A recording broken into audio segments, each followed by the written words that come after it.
Kali ini kita akan membahas sosok yang sangat dirindukan negeri ini. Sosok pemberani, tangguh, dan jujur. Beliau menginspirasi banyak sekali generasi di bumi pertiwi. Keberaniannya mengatakan sesuatu dengan lantang tanpa takut akan ancaman setelahnya. Patut sekali kita contoh.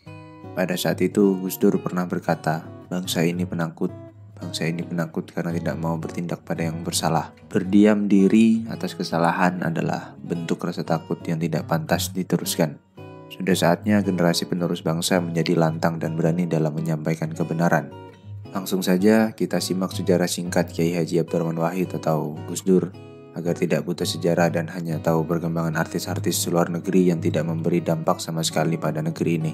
Gus Dur atau Kiai Haji Abdurrahman Wahid lahir pada 4 Agustus 1940 di Jombang, Jawa Timur. Beliau merupakan tokoh yang memiliki pengaruh besar dalam sejarah Indonesia. Beliau juga bukan hanya seorang ulama dan pemimpin agama, namun juga seorang tokoh politik yang memainkan peran penting dalam proses demokratisasi Indonesia.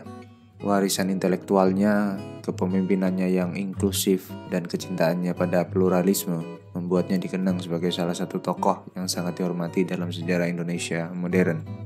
Gus Dur lahir dalam keluarga besar yang penuh dengan tradisi keagamaan. Ayahnya, Kiai Haji Wahid Hasyim, adalah seorang tokoh Nahdlatul Ulama atau NU yang berpengaruh. Dan ibunya, Hajiah Soleha, memberikan landasan keagamaan yang kuat dalam kehidupannya.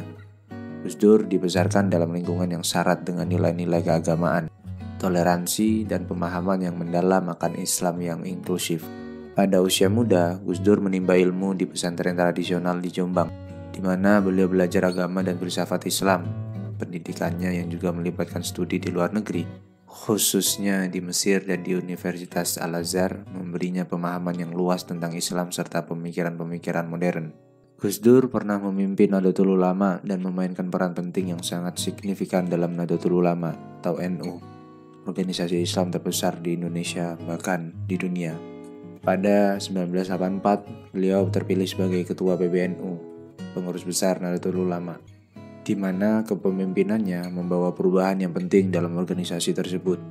Dia memperjuangkan nilai-nilai toleransi, demokrasi, dan pluralisme dalam ajaran Islam yang mempengaruhi arah NU dan juga pandangan agama di Indonesia pada umumnya. Gus Dur juga terlibat dalam politik.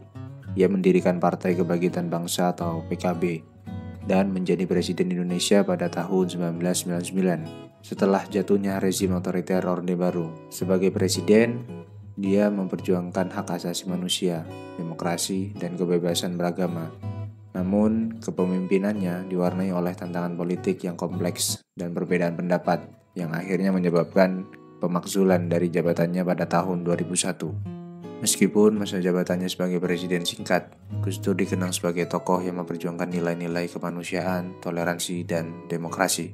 Warisannya terus hidup dalam berbagai institusi keagamaan dan politik di Indonesia. Pemikirannya tentang pluralisme, demokrasi, dan toleransi terus mempengaruhi banyak orang, tidak hanya di Indonesia tetapi juga di tingkat internasional. Gus Dur adalah tokoh yang memberi inspirasi banyak orang dengan pemikiran inklusifnya, kecintaannya pada pluralisme, dan perjuangannya untuk keadilan sosial. Meskipun beliau telah tiada, warisannya tetap menjadi pencerahan bagi masa depan Indonesia dan dunia, mendorong semangat inklusivitas dan penghargaan terhadap perbedaan. Selanjutnya kita mau bahas konten sejarah atau edukasi apa lagi? Kalau kalian punya saran, tulis saja di kolom komentar ya.